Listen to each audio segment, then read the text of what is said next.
የጨዋታ ማሟሻ ማሟሻ ከወዲህም ከወዲያው ለመንገርም ለመዘከርም ማሟሻ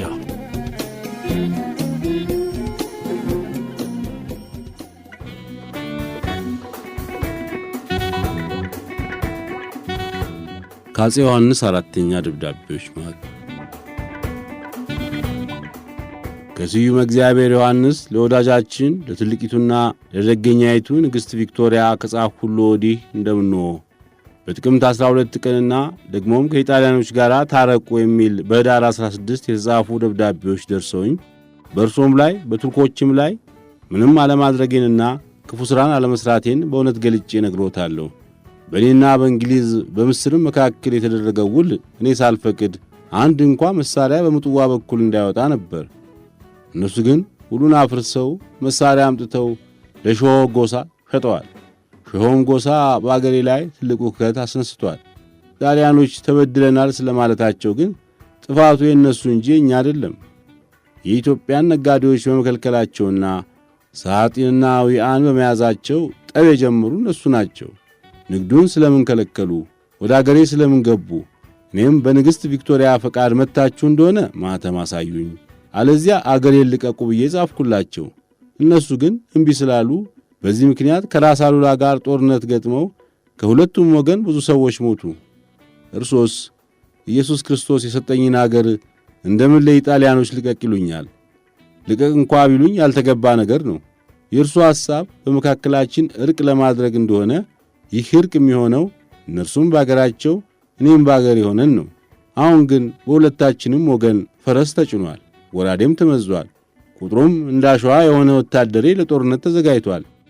ኢጣሊያኖች ጦርነት ማድረግ ፈልገዋል። ኃይል የኢየሱስ ክርስቶስ ነውና የፈቀዳቸውን ያድርጉ። እኔ ግን በሕይወተ ሥጋ እስካለሁ ድረስ እነሱን ፈርቼ በጉድጓድ ውስጥ ተደብቄ ለመኖር አልችልም። በኅዳር 24 ቀን 1880 ዓ.ም አሸንጌ ከተማ ተጻፈ።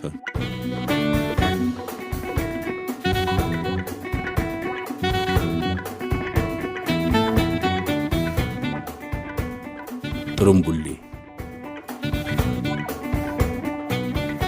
ጥሩምቡሌ የተባለ የከተማ ዘበኛ በ1906 ዓ.ም በአዲስ አበባ ማዘጋጃ ቤት ክፍል ተቋቋመ። የጥሩምቡሌዎቹ አለቃ አቃ ገብሩ ይባሉ ነበር። ጥሩምቡሌ የተባለው ቃል ትሪፖሊ ከሚለው የመጣ የዘልማድ ንግግር ነው። እነዚህ ሰዎች ከትሪፖሊ የመጡ ወታደሮች ስለሆኑ ሕዝቡ ጥሩምቡሌ የሚባል ስም አወጣላቸው። በራሳቸው ላይ የሚያደርጉት መለዮ ወይም ቆብ ቀይ ጠርቡሽ ነበር። በጠርቡሹ ቁንጮ ላይ ከሐር ክር የተገመደ ጎፍላ አለበት። ጎፍላውም ቀይ፣ ቢጫ፣ አረንጓዴ የሆነ 3 ቀለም ነው።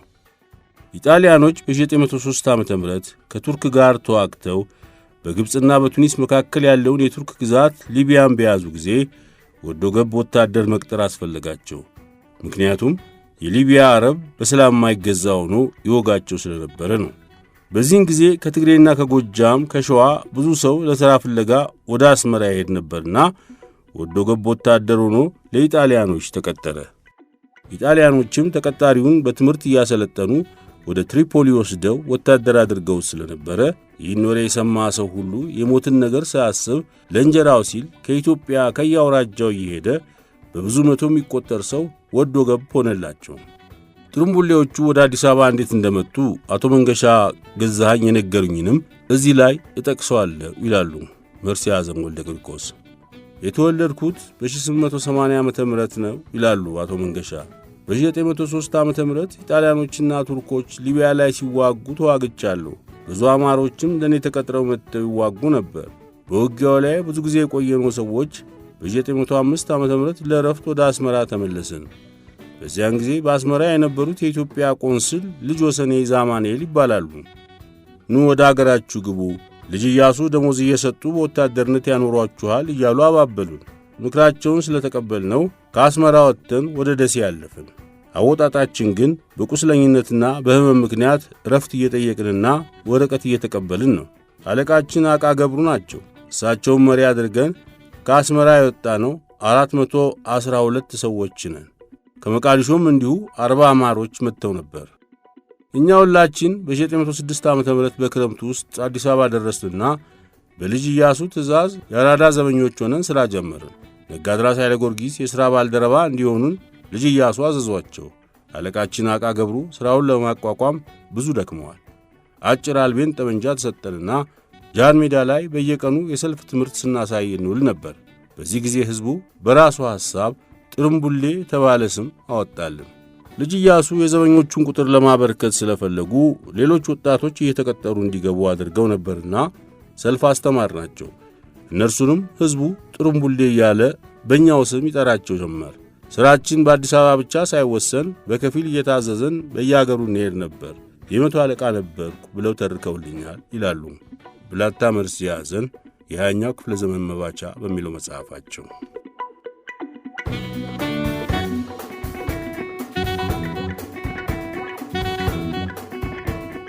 ታቦት ይግባበት።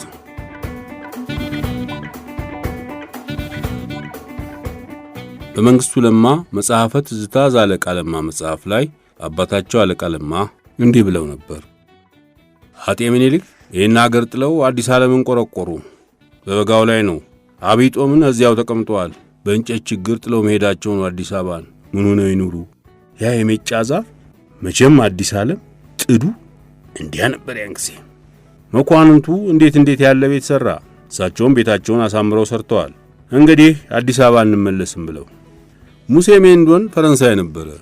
ቤቱ በዚያ ባራዳው ወዲያ ከፊታውራሪ ሀብተ ጊዮርጊስ ቤት ግርጌ ወንዙ አጠገብ ነበረ። ወረደ አዲስ ዓለም። አበሾች ምቀኞች ናችሁ፣ የእናንተ አገር እንዴት ይቀናል አላቸው አጤ ምኒልክን። ምንድነው ምቀኝነታችን? ቴዎድሮስ በነገሰበት ዮሐንስ አልነገሰ፣ ዮሐንስ በነገሰበት አንተ አልነገስክ። ቀጥሎ አንተ ስታልፍ የሚነግሰው ደግሞ አገር ለውጦ ከተማው ሌላ ነው። አንተ በነገስክበት ከተማ አይነግስ አላቸው።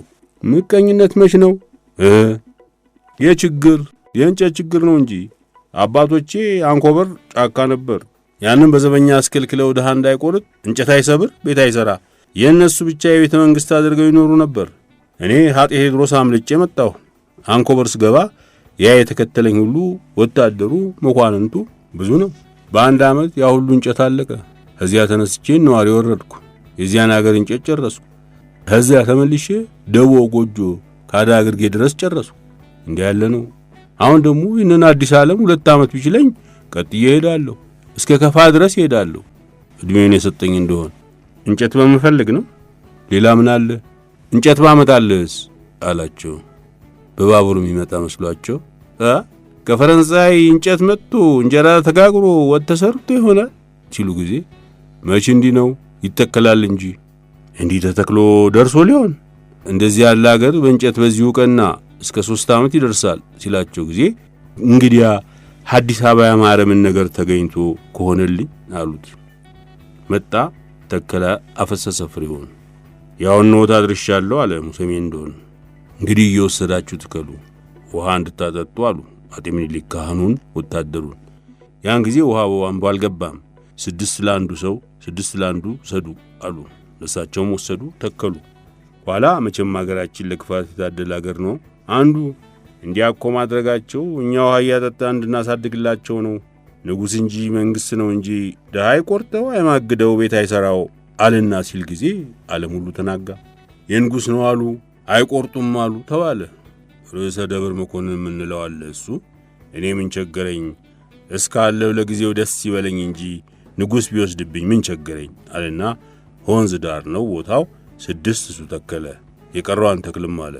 እኔ ወይራ ድግጣ አምጥቼ ተከልኩ። የሰው አገር እንጨት ምኔ ነው። ለታቦቱ 20 ሰጡ አጤ ምኒልክ። ዙሪያውን ከቅጥሩ ውስጥ ተተከለ ባህር ዛፉ።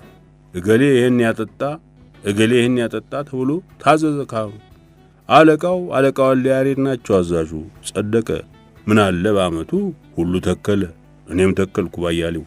አሁን አለ የኛ አገር ዛፍ? የኢትዮጵያ ዛፍ አለ ወይ በአዲስ አበባ? አጋም ቀጋ አልፎ ወይራ። አሁንማ በትግሬ በበጌ ምድር በላስታ በወሎ በጎጃም በመላው አገር ሞላ። ያልደረሰበት የታለ? ያ ፈረንጅ ይህን ዛፍ አመጣ። አዲስ አበባ ተመለሱ አጤ ምኒልክ። መኖሪያ ብለው አዲስ ዓለም ቤታቸውን እልፍኛቸውን አሳምረው ሰርተዋል። ይህን ሁሉ ሰዎችን አድክመን ይህን ቤት ምን እናድርገው ሲሉ ጊዜ ታቦት ይግባበት አሉ። ሃንኮቨርን የመጣችው ነዋሪ ማርያም። ካህናቱም ተነስተው ወረዱ አዲስ ዓለም። አጤ ምኒልክ ምድር ሰጧቸው ለሁሉም። እንደገና አዲስ ዓለም ማርያም ተተከለች። መጽሐፈ ትዝታ ዛለቃለም ነው። ትልቋ ስቴት በካሬ ሜትር 2 ሳንቲም ተሸጠች። ከአሜሪካ ግዛቶች ከአላስካ ቀጥሎ በስፋት ሁለተኛ ቴክሳስ ናት። ቴክሳስ በሁለት ብትባዛም ግን አላስካን አታክልም። አላስካ ከአሜሪካ ስቴቶች ትልቋ ስቴት ናት። የዛሬን አድርገውና እንደ አውሮፓ አቆጣጠር በ1867 ሁለት የአሜሪካ ሳንቲሞች ዋጋ ነበራቸው። የዩናይትድ ስቴትስ መንግሥት ይህችን አላስካ የምትባል ሰፊ ግዛት በ7.2 ሚሊዮን ዶላር ነበር ከሩሲያ ገዝቶ የወሰደው። አላስካ ዛሬ ነዳጅ፣ የተፈጥሮ ጋዝ፣ የተለያዩ ማዕድኖችና የባህር ምግቦች ሞልቶ የተረፏት ግዛት ናት። ያን ጊዜ ግን በካሬ ሜትር 2 ሳንቲም ነበር የተሸጠችው። በሩሲያ ያኔ እነ ስታሊንን እነ ፑቲንን የመሳሰሉ ብልጥ ልጆች ባይኖሯት ይሆናል እንጂ መቼ እንዲደረግ ነበር። የዛሬዋ የሩሲያ ልጆች የቀድሞ አባቶቻቸው ቅኝ ግዛታቸው የነበረችውን አላስካን በካሬ ሜትር 2 የአሜሪካን ሳንቲም ተቀብለው ጆሮ ጥለዋል ማለታቸውን እንዴት ያስቡት ይሆን?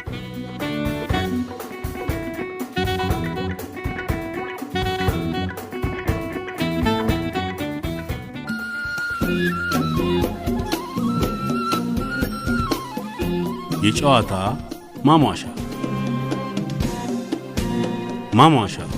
ከወዲህም ከወዲያም ለመንገርም ለመዘከርም ማሟሻ